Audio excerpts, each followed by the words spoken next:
So, kamusta po mga ka-Streetwise? Ako po si Takero Miyamoto at welcome po sa aking munting channel.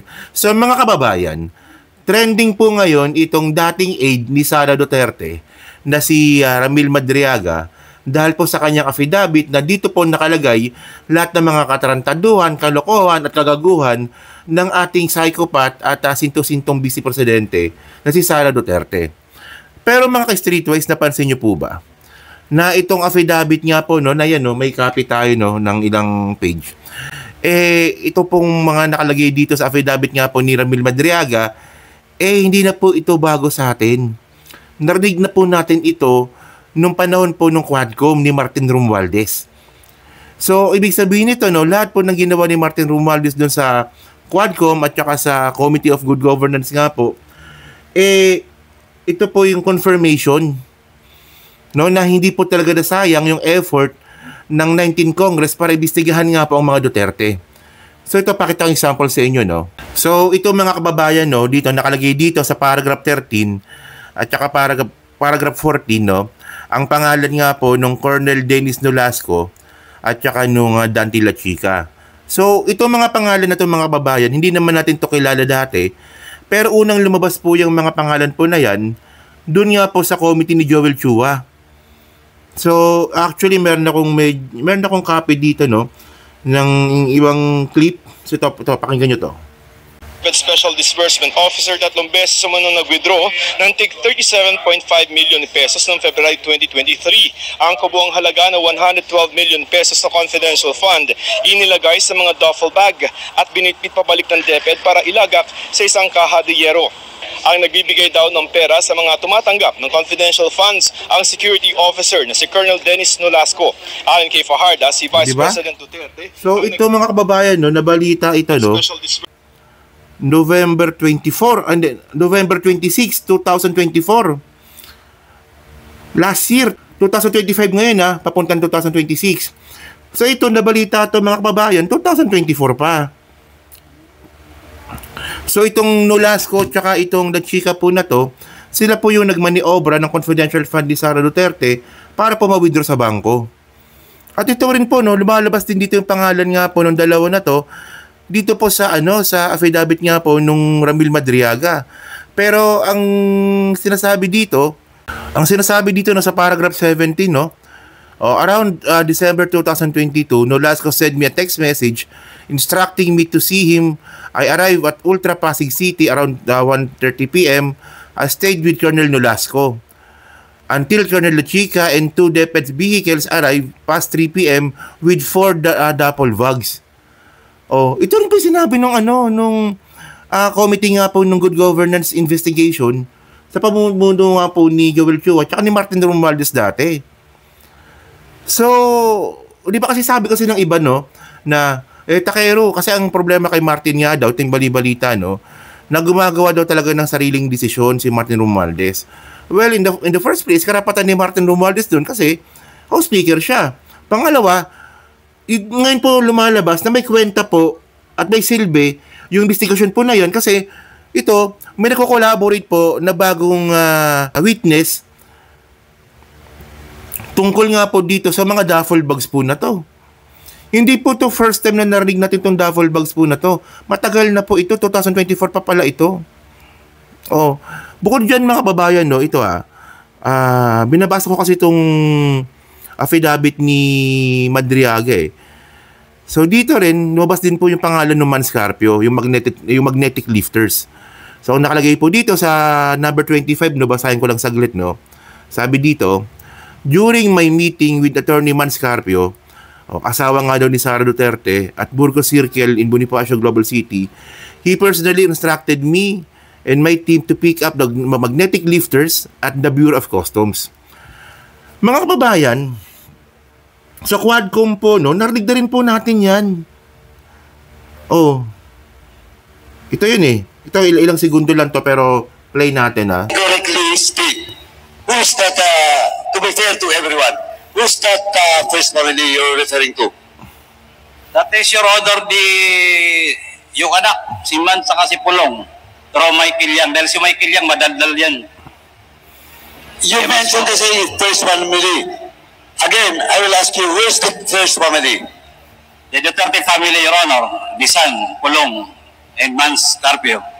Can you So, categorically... so actually mga kababayan, no, ito po, no, yung hearing po na yan, naalala nyo yan eh, yung hearing po na yan sa Quadcom po ito, na iniimbestigahan nga po itong magnetic lifters na may laman droga, tapos biglang nawala.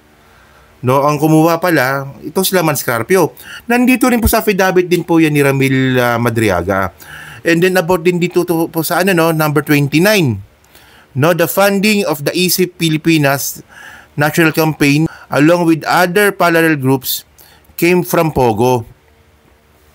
So ito, no, hindi ito masyado natumbok sa Quadcom, pero tandaan po natin na yung isa po sa mga inimbestigahan sa Quadcom is Pogo din. Hindi lang po talaga ito na i-connect kay Sara Duterte masyado kasi nga po natigil po yung Quadcom. Especially nga po nung napalitan na nga itong si House Speaker Martin Romualdez. So ito ngayon ang problema natin. Okay.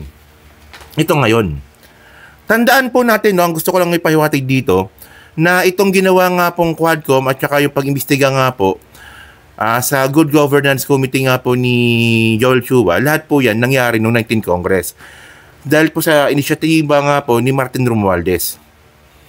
O ngayon mga kababayan, tingnan nyo nangyari ang investigasyon po na yan dahil nga po sa advokasya nga po ni Martin Romualdez.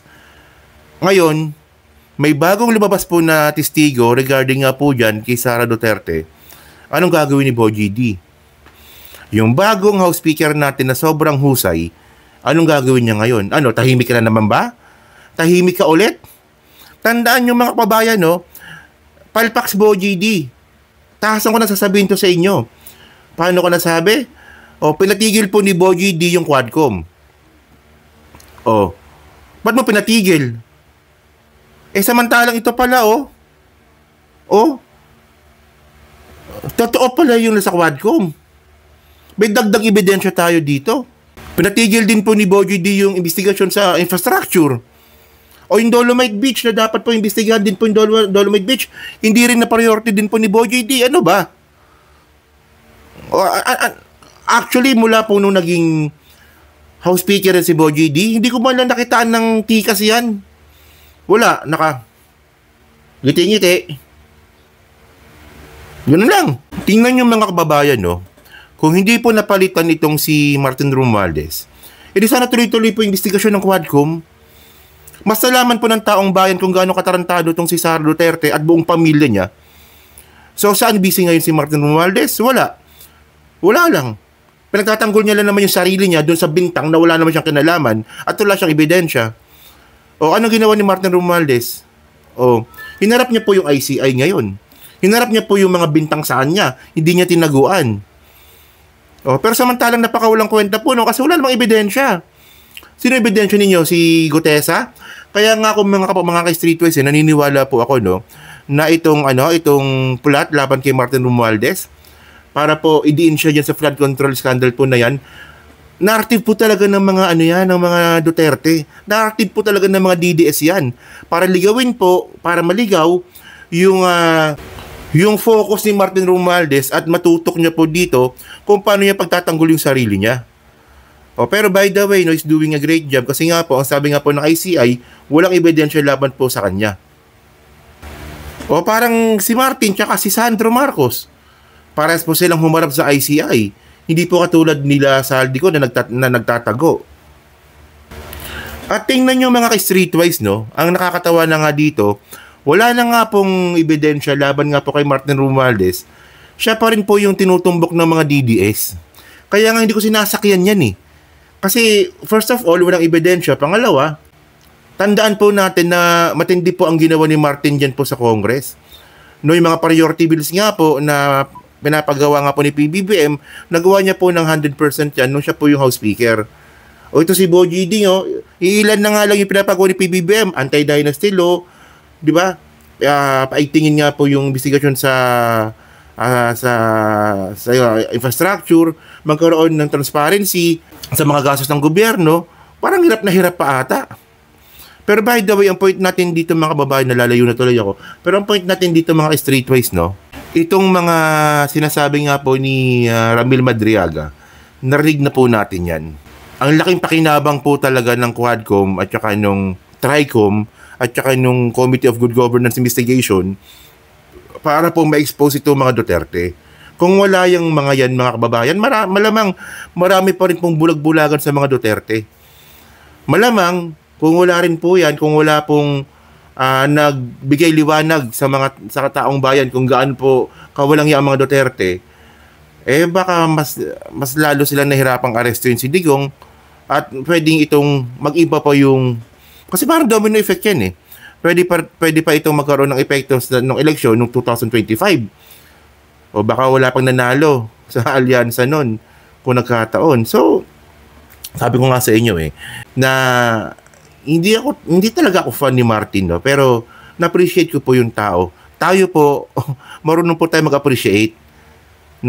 Marunong po tayo mag-appreciate mga kababayan. Kaya nga hindi ko sinasakyan yung dyan yung si Martin sangkot sa flood control, lamang ebidensya. Di ba? So yun mga kababayan, so kayo po, nung masabi nyo nga po dito sa mga nilabas nga po ni Ramil Madriaga. Kayo po ba, naniniwala po ba kayo? Ito po mga sinasabi niya at kayo din po ba, napansin nyo rin po ba yon na itong mga binabanggit nga po ng dating aide ni Sara Duterte na si Ramil Madriaga, narinig na po natin yan noong 19 Congress. Yon. So yun, so pa-comment lang po sa baba at binabasa ko pong lahat yan. At syempre dyan po sa Team Replay, pa-like, pa-subscribe, o di na makalabisan, pa-share na rin po ng video po na to. So thank you mga kababayan.